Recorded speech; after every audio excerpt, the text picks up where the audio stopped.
কিন্তু কীর্তন বিষয়বস্তুটা কি আগে না অনুভব করলে কিন্তু কীর্তন বোঝা যায় না। তাই মহাপ্রভু বলছেন, আপন ইন্দ্রিয় তর্পণের পরিবর্তে যা দিয়ে কৃষ্ণকে তর্পণ করা হয় সেটাই হল হরি সংকীর্তন।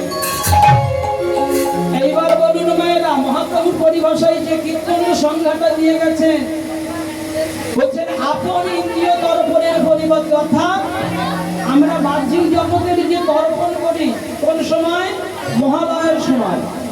হরিবোল হরিবোল মা, পিতৃপুরুষ মাতৃপুরুষের উদ্দেশ্য করে আমরা মায়েরা আমরা যে তর্পণাদি ক্রিয়া করি, কেউ গঙ্গাসাগরে যাই, কেউ গঙ্গার ঘাটে, আমাদের সম্মুখে যে সব গঙ্গার ঘাটগুলি আছে সেই গঙ্গার ঘাটে গিয়ে আমরা তর্পণ করি, তাই তো মায়েরা?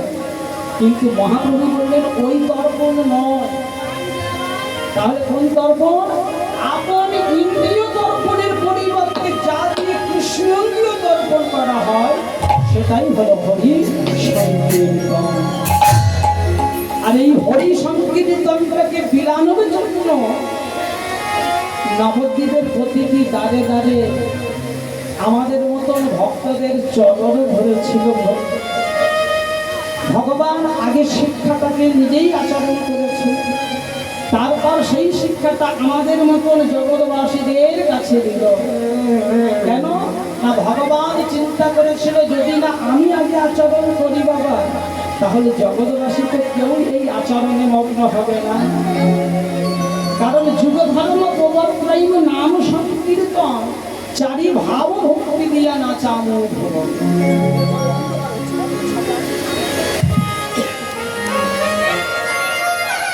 যুগ ধর্ম প্রবর্তন নাম সংকীর্তন চারি ভাব ভক্তি দিয়া নাচামো ভুবন।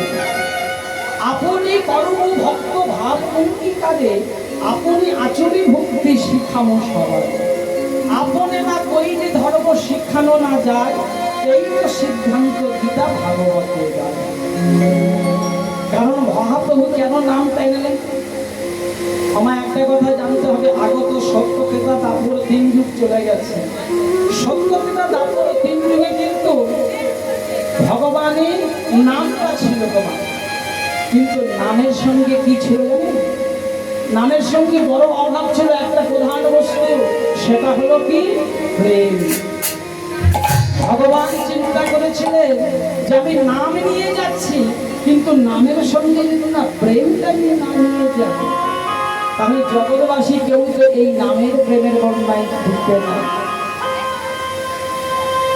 কারণ রামাদি অবতারে কঠিনানা অস্ত্র ধরে অসুরের আমি করেছি সংহার, এবে না অস্ত্র ধরিব কারণ প্রাণে না মারিব, হরি নামে চিত্ত শুদ্ধি করাইব সবাকার। প্রেম সে বলে